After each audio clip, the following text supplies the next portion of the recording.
Some 40 candidates have already expressed their intention to run for the 12 seats on the new Portland City Council by applying for matching funds from the city's small donor elections program. That's even though the first day to officially file isn't until June 5th for the election in November. Those 40 people already throwing their hat into the ring include Angelita Murillo. She's running in District 3, one of 4 newly created Portland districts. District 3 includes Inner Southeast Portland. And Angelita Murillo, thanks to you for coming on Eye on Northwest Politics. Thank you so much for having me. I'm so excited. Well, you moved from Paraguay to the U.S. when you were young. You grew up in Portland. So how does that background influence your desire to enter politics? Yeah, I was 4 years old when me, my mom, and my sister moved to the United States from Paraguay, and I have loved Portland ever since. But I think growing up in a working class family with a single mother gives me a different perspective than other candidates. Being an immigrant and not having the same access to City Hall or not knowing how to navigate those spaces means that I know what it's going to take to pull people in. I'm also one of the only candidates, I believe so far, that has experienced homelessness. So I have personal experience with some of the most important issues affecting our city. Yeah, let's delve into that. You were homeless for a while. What were the circumstances of that, and how would that influence your approach to homelessness in the city of Portland? Yeah, I was homeless through part of college, and it happened overnight. It was circumstances outside of my control. And as a young woman, you're very afraid of being vulnerable and letting people know that you're in a vulnerable position. And so I kept it very private. I knew that I had to finish university in order to, in my opinion, get myself out of poverty and to do the kind of policy work that I wanted to do. So it really was a matter of me pushing through that moment. And then also my high school constitution team teachers, they found out that I was homeless in college, and they reached out to me and they took me in. And so they let me live with them for over a year. I would not have been able to finish school without them. I would not be doing policy work today, and I would not be running for office were it not for their love and grace.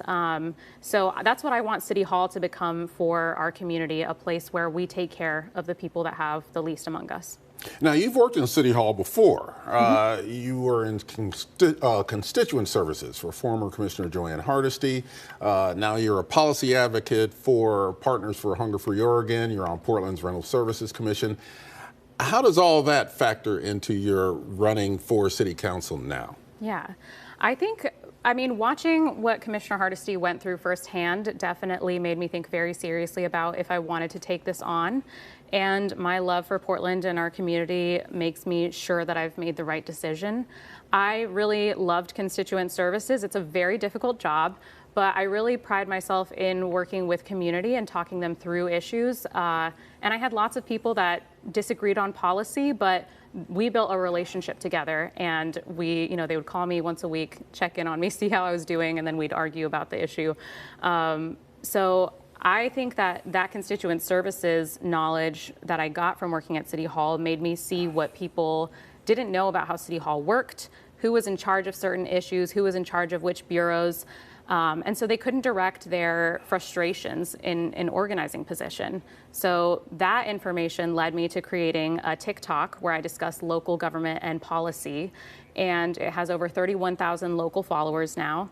And what I found is that people want to know. They want to get to the nitty-gritty details. They want to be included, and we just have to meet them where they are. How has that been as a vehicle for you to communicate with people, TikTok?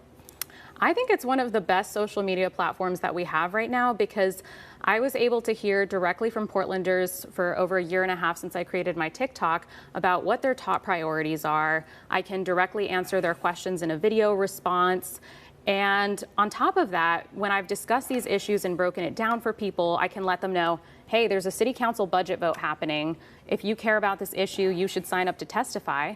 And people have gone and done that in person too. So it's not just on social media, it's also been affecting how people engage in person.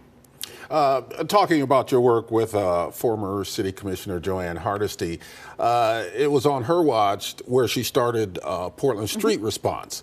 So what's your opinion about whether Portland Street Response should be expanded, changed, and the situation that PSR is in right now in terms of funding?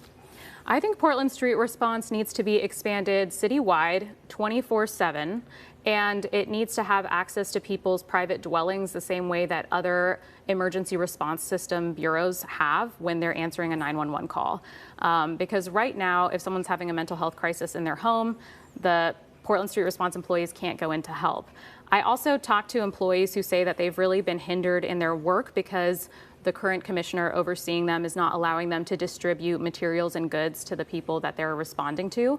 And that's Commissioner Renee Gonzalez. Commissioner Renee Gonzalez. Yeah. And what I think the phrase that really stuck out to me was this employee telling me, "We have become the face of rejection and disappointment," because they're answering calls in the cold where people are freezing, they're getting frostbite, and they can't give them any materials.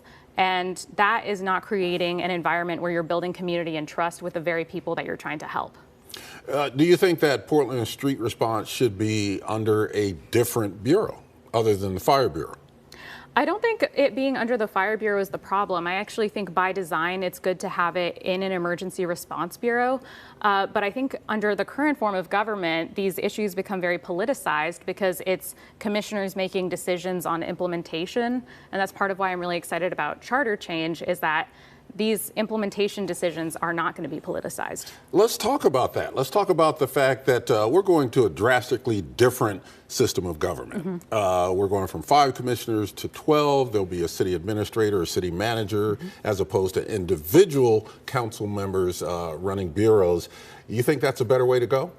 I think it's a much better way to go. I think the fact that we're going to be operating more like a legislature and bringing policy changes, the fact that someone like me could even run like this as someone who's very young, who doesn't have a ton of connections in politics, who's really thriving through the small donor elections program, those are all things that I would not have been able to do in the past. So this is really going to allow more kinds of people who represent Portland better to come into City Hall. With the large number of candidates now, city budget constraints, the small donor elections program is actually giving out less money than they have in the past to the candidates.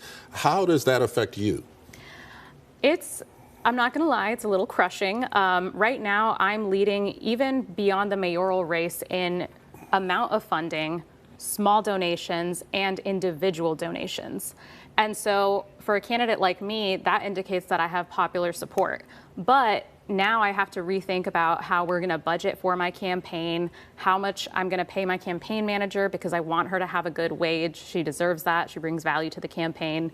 And I think a lot of people decided to run because they thought that they were going to have that kind of support. They thought that their funding was going to match that of giants that have influence in the city. And now it's not going to be the same. So I also think the public is grappling with that change because they're donating under the impression that their dollar is going to count the same way. I had some folks tell me that they were skipping meals to donate to my campaign. And so if someone's donating $5, $10, $20, those are people that really care and don't have the same amount of influence in the city, and the city's going to the highest bidder. Angelita Murillo, thank you for being on Eye on Northwest Politics, and good luck. Thank you so much.